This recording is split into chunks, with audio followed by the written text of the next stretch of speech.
Hello guys, ఊరి పేరు Bhairavakona. Actually Feb 9th release అవ్వాల్సిన మూవీ పోస్ట్పోన్ అయ్యి 16th రిలీజ్ అవ్వబోతోంది. ఈ మూవీ మీద నాకు మంచి ఎక్స్పెక్టేషన్స్ ఉన్నాయి అండ్ మూవీ ఖచ్చితంగా ఒక మంచి అటెంప్ట్ అవుతుంది అనిపిస్తోంది. అలా అనిపిస్తున్నందుకు నాకున్న రీజన్స్ ఏంటో ఈ వీడియోలో డిస్కస్ చేస్తాను.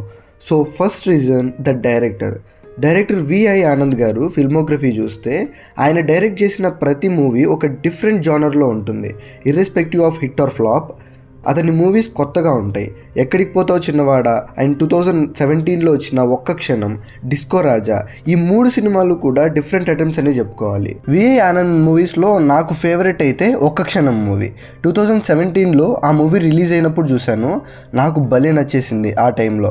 మేబీ ఇప్పుడు చూస్తే యావరేజ్ ఫీలింగ్ వస్తుందేమో, కానీ ఆ ఏజ్లో ఆ మూవీకి నాకు ఒక కొత్త ఎక్స్పీరియన్స్ని ఇచ్చింది.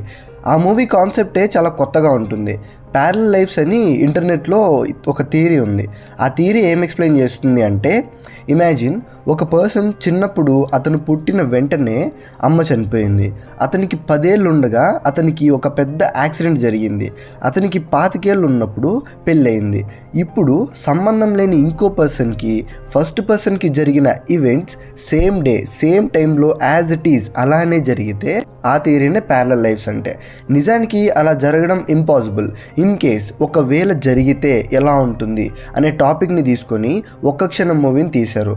సో ఆ మూవీని తీసిన డైరెక్టర్ మళ్ళీ ఇంకో థ్రిల్లర్ జానర్లో మూవీ చేస్తున్నారు అంటే చాలా ఎగ్జైటింగ్గా ఉంది. Second reason is the concept of ఊరి పేరు భైరవకోన.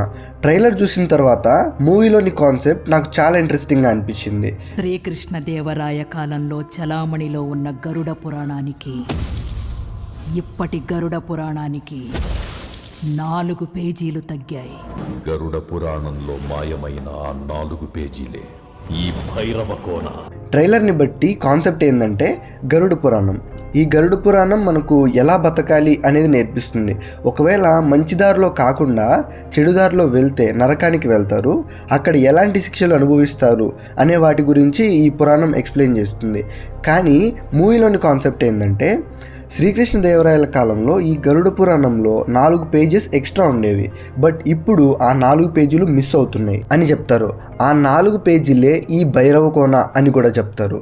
అసలు ఆ గరుడ పురాణంలో మిస్ అయిన 4 పేజీల్లో ఏముంది, దానికి ఈ ఊరికి సంబంధం ఏంటి అనే ప్రశ్నలు క్యూరియాసిటీని క్రియేట్ చేస్తున్నాయి. నిజానికి ఆ మిస్సింగ్ 4 పేజెస్ గురించి ఇంటర్నెట్లో ఎలాంటి ఇన్ఫర్మేషను లేదు. సినిమా కోసం ఇలాంటి డిఫరెంట్ పాయింట్ని క్రియేట్ చేసి ఉండొచ్చు, లేదా డీప్ రీసెర్చ్ చేసి ఆ పాయింట్ని ఎంచుకొని ఉండొచ్చు. అండ్ సందీప్ కిషన్ ఈ మూవీలో చాలా కాన్సెప్ట్స్ దాగి ఉన్నాయి, అందులో ఈ గరుడ పురాణం కూడా ఒకటి అని చెప్పారు. సో ఇంకా మూవీలో ఎలాంటి థ్రిల్లింగ్ ఎలిమెంట్స్ పెట్టారు అనే క్యూరియాసిటీ బిల్డ్ అయింది. Third reason is genre of the movie. It is a supernatural fantasy thriller. ఫ్యాంటసీని మిక్స్ చేసిన జానర్ మూవీస్ అన్నీ కూడా మనకు చూస్తున్నప్పుడు మనల్ని ఒక సపరేట్ వరల్డ్లోకి తీసుకెళ్ళినటువంటి ఫీలింగ్ని ఇస్తాయి. విరూపాక్ష అండ్ మంగళవారం మూవీస్కి ఎంత పాజిటివిటీ వచ్చిందో మనం చూసాం. Virupaksha is a mystic horror thriller and Mangalavaaram is a psychological horror thriller. But మేజర్గా ఈ మూవీస్ అన్నీ ఆడియన్స్ని బాగా ఎంగేజ్ చేసే థ్రిల్లర్స్. సో ఈ భైరవకోన మూవీ కూడా ఈ 2 మూవీస్ లాగా ఇంకో మంచి థ్రిల్లర్ అవుతుంది అనిపిస్తుంది.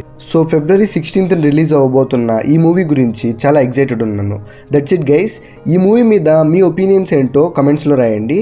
Will meet you with the review of Bhairavakona. By.